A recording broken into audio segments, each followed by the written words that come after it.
J'espère que vous allez bien, j'espère que vous vous portez bien. Salam alaikum. Franchement, j'ai attendu plusieurs jours, mais ce 27 septembre 2023, j'ai décidé de faire ce coup de gueule. Parce que j'en peux plus. Je n'en peux plus.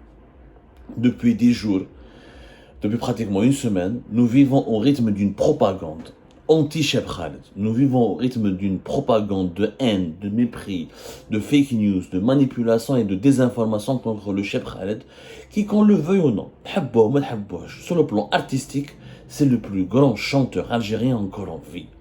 Cheb Khaled, c'est l'un des symboles du patrimoine musical algérien et l'un des symboles de la culture algérienne dans le monde. Il est visé par une opération de dénigrement, des insultes.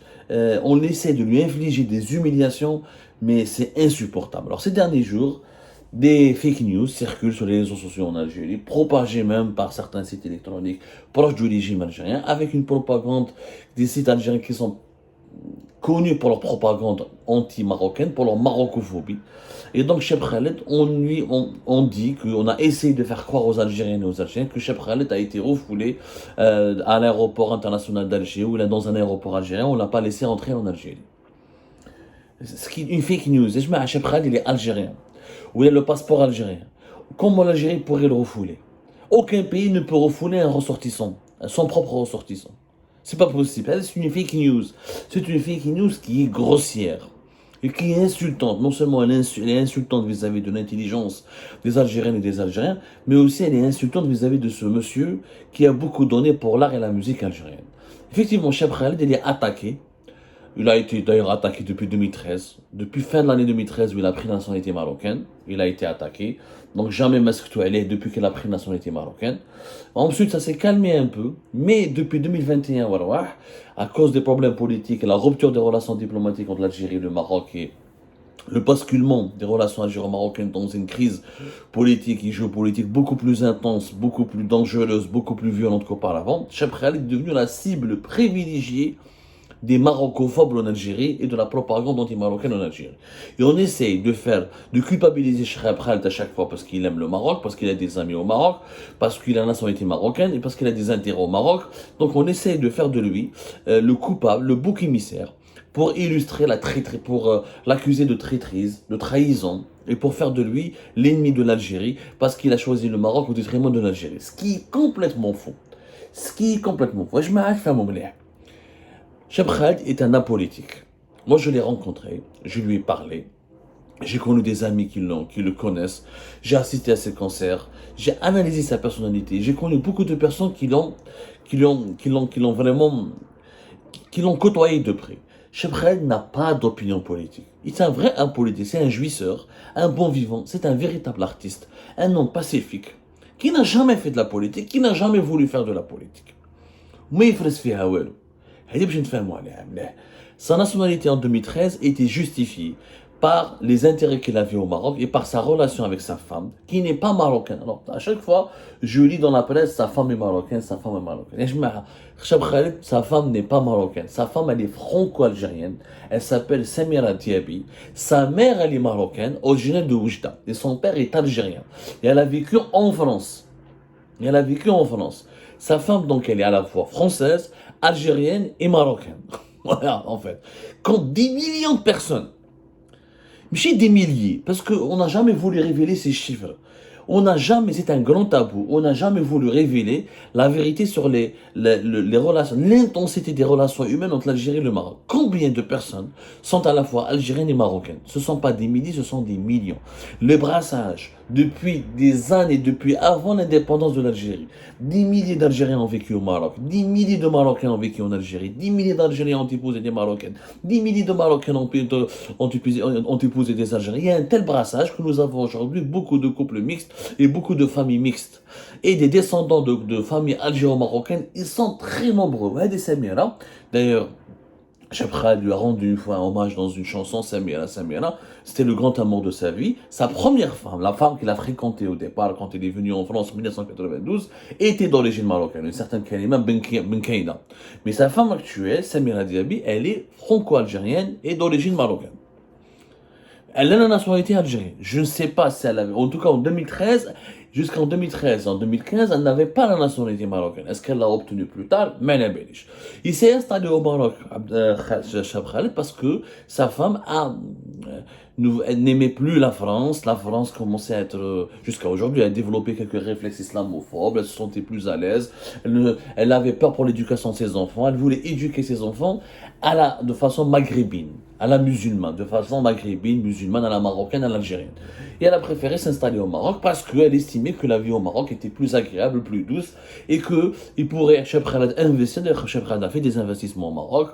On parle d'un investissement dans une boîte de nuit Fisaïdia, d'autres investissements au Maroc qui n'ont pas apporté beaucoup de choses. Il n'a pas une fortune, il n'a pas un empire au Maroc. Ce sont des petits investissements conjoncturels dont on ne connaît même pas, apparemment, ce sont des investissements qui n'ont pas duré longtemps. Et Cheb Khaled avait une relation avec le roi du Maroc, Mohamed VI, avant même que Mohamed VI ne devienne roi. Et Mohamed VI a assisté à ses concerts, il l'a rencontré, ils se sont liés d'amitié. Je ne vois pas où est le mal. C'est une amitié d'un artiste. Cheb Khaled ne fait pas de politique. D'ailleurs, en 2008, les Marocains ont essayé de l'inviter, de le ramener à Dakhla, dans le Sahara occidental. Cheb Khaled même cherche.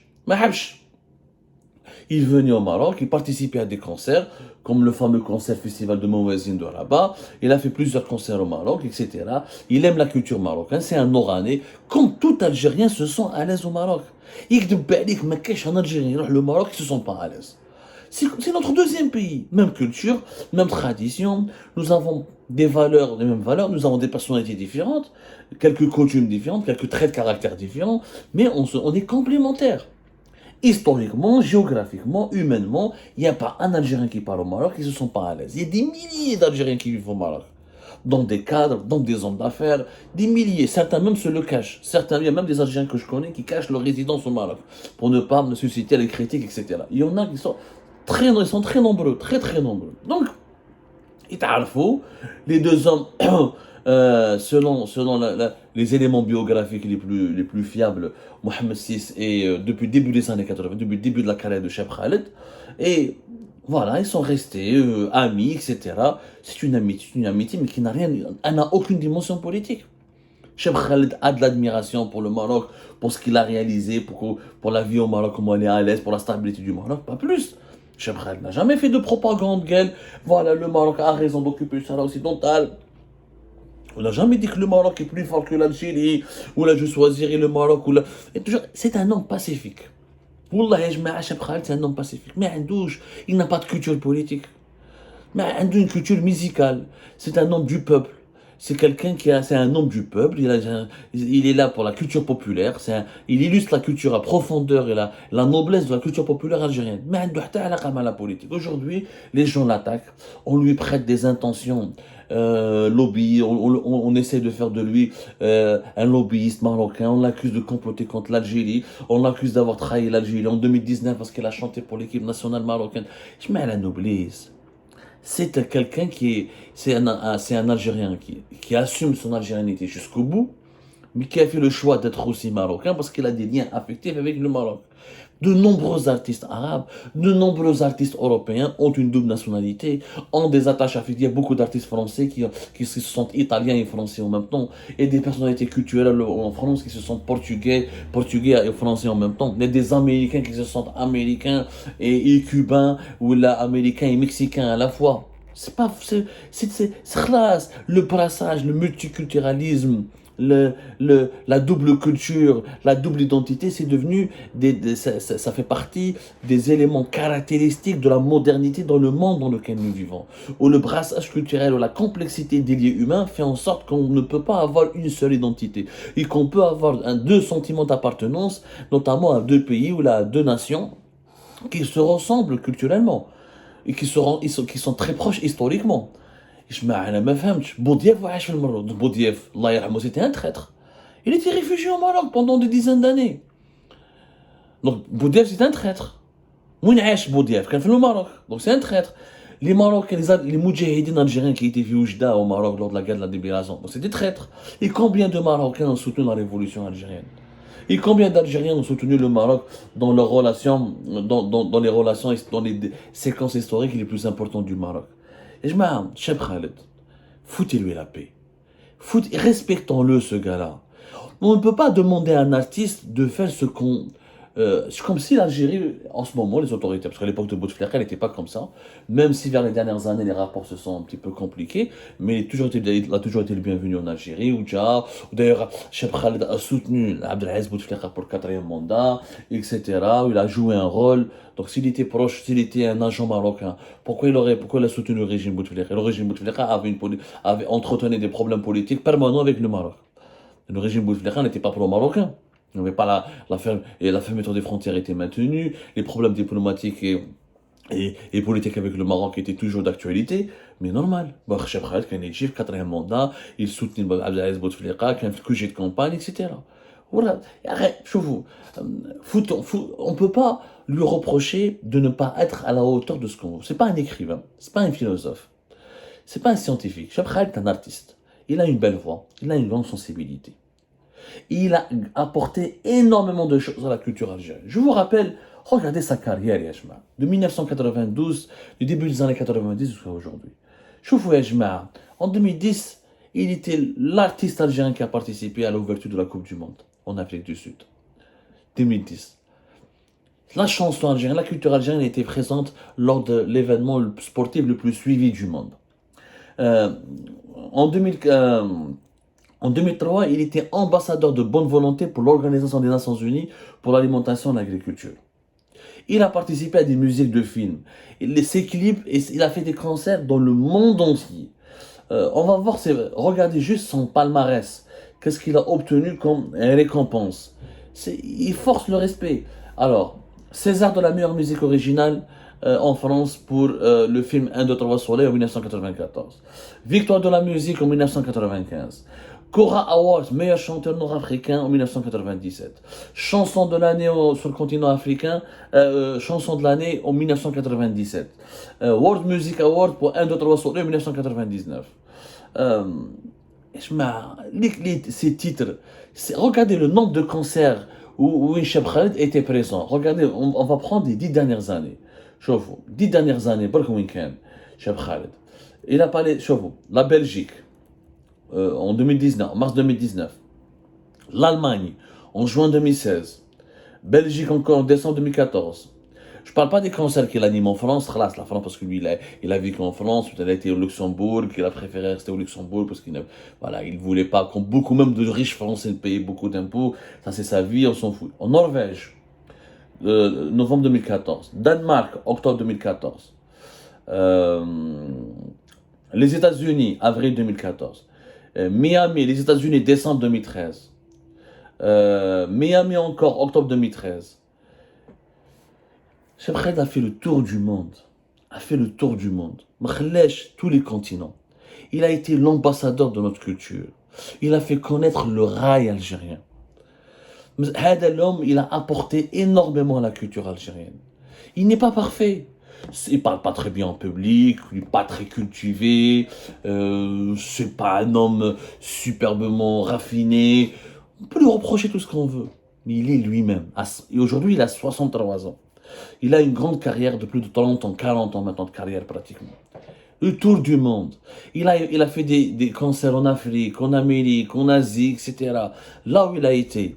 Il y a des pays, au Liban, au Moyen-Orient, on connaît l'Algérie, on apprécie l'Algérie, on savoure l'Algérie, grâce à Cheb Khaled, grâce à ses chansons, grâce à ses mélodies savoureuses, grâce à la sensibilité profonde de ses textes, même s'il n'en est pas le compositeur, il incarne les mots très touchants, très émouvants qui sont dans ses chansons avec sa voix exceptionnelle.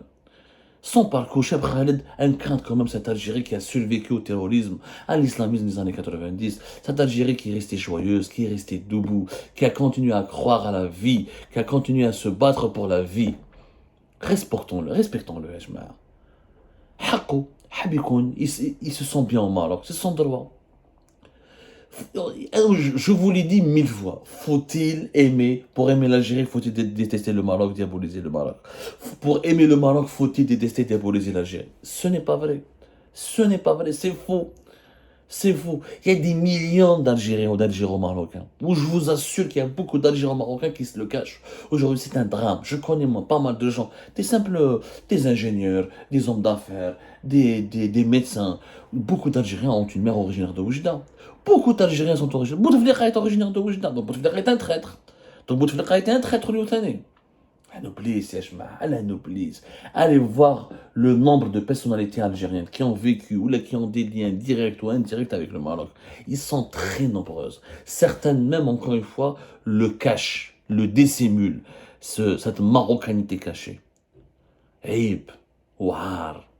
On a des problèmes politiques avec le système marocain, avec les autorités marocaines. Il faut en parler, il faut les dialoguer, il faut les décrypter. Mais de là à haïr une personnalité culturelle de grande ampleur comme Cheb Khaled, juste à cause de ses liens avec le Maroc, je trouve ça dégueulasse. Je trouve ça honteux. Je trouve ça immoral. Rabbi yehdi ma khalaq.